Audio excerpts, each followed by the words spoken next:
Last Friday, the U.S. Supreme Court struck down the authorities for President Trump's Liberation Day tariffs, ruling his use of emergency powers as unconstitutional. Shortly thereafter, the president announced a 10% global tariff rate under Section 122 of the 1974 Trade Act, and then thereafter revised it upward to 15%. It's important to note that the 15% baseline is not universal.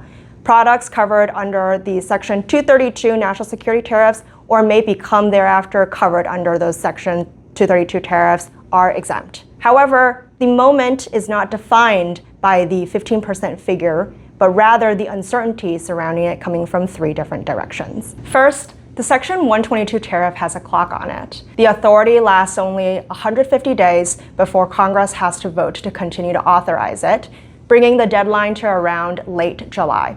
The administration has made clear of its intent to initiate additional investigations under Section 301 and 232, making also clear that the 15% global tariff is a bridge while the administration works to cobble together additional tariffs with patchwork authorities. Second, the flat rate reshuffles winners and losers essentially overnight.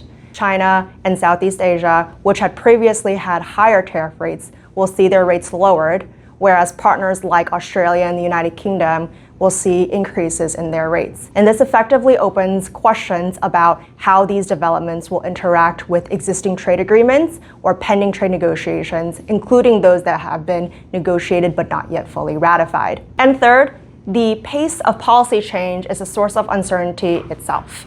When legal authorities and tariff rates seem to continuously fluctuate, companies have a harder time making daily business and operational decisions.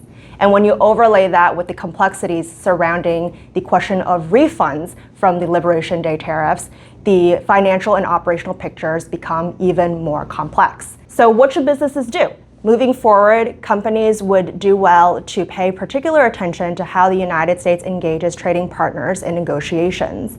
Two of particular importance in the upcoming months are President Trump's April visit to China, as well as Japanese Prime Minister Takaichi's visit to the United States in March. Also worth noting is how the US Congress may continue to respond to President Trump's tariff policies, especially as we move towards the midterm season.